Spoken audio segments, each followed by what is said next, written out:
মুদারাবার মূলধন যখন দেওয়া হবে, আপনি ধরেন রব্বুল মাল হয়ে, পুঁজিদাতা হয়ে একজনকে 10 লক্ষ টাকা দিবেন ব্যবসার জন্য।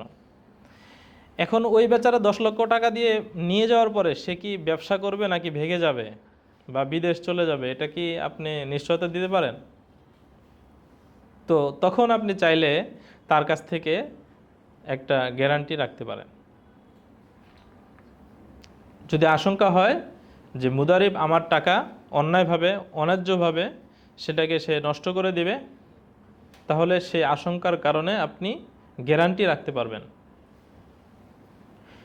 এখন এই গ্যারান্টি রাখলেন, যেমন 10 লক্ষ টাকা দেওয়ার পরে আপনি তার কাছ থেকে একটা দামি কোনো ল্যাপটপ রাখলেন, 2 লক্ষ টাকা মূল্যের একটা ল্যাপটপ রেখে দিলেন গ্যারান্টি বাবদ।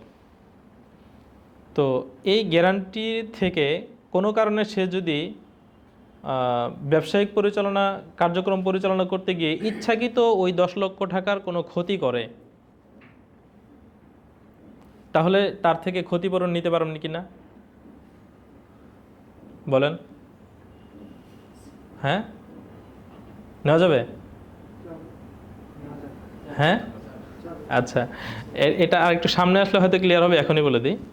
সেটা হলো যে এটা ওই যে লসের মানে ভাগটা কে নেবে, এটা ওই আলোচনায় আসবে, ওই শিরোনামে আসবে। মুদারাবার সম্পদে যেহেতু এক পক্ষের পুঁজি, শুধু এক পক্ষের কি পুঁজি, আরেক পক্ষের শ্রম, তাহলে যদি কখনো লস হয়, তাহলে সমস্ত লস যিনি পুঁজি দিয়েছেন তিনি কি করবেন? বহন করবেন।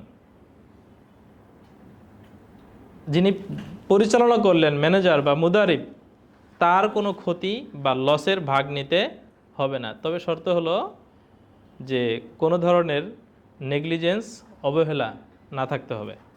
যদি অবহেলা করে অথবা যদি সে ইচ্ছাকৃত নেগলিজেন্স করে এই সম্পদটাকে নষ্ট করে দেয়, তাহলে ক্ষতিপূরণ তাকেই দিতে হবে।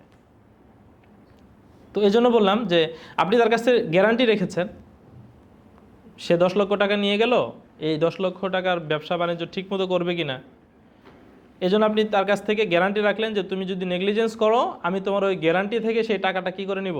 কেটে নিব। তো নেগলিজেন্স যদি সে করে, তাহলে আপনি ওই গ্যারান্টি থেকে কি করতে পারেন? টাকাটা তুলে নিতে পারবেন। এজন্যই যখন আপনার ব্যাংকের এলসি খুলতে যান, কখনো কখনো তারা কি নেয়?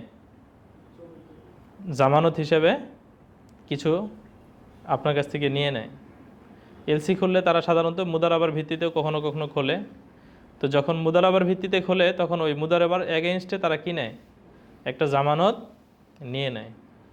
তো জামানত নেওয়ার পরে আপনি যদি কখনো কি করেন? নেগলিজেন্স করেন, তারা ওই জামানত থেকে সেটা কেটে রাখবে। তো বুঝতে পারলাম, যিনি পুঁজিদাতা তিনি চাইলে এই শর্ত করতে পারেন যে আমি তোমাকে পুঁজি দিব, শর্ত হলো তুমি কি করতে হবে? আমাকে অবশ্যই একটা গ্যারান্টি রাখতে হবে, আমার কাছে কোনো কিছু জামানত রাখতে হবে। ঠিক আছে না? এটা এই বিষয়টা তো মনে হয় ক্লিয়ার যে আমরা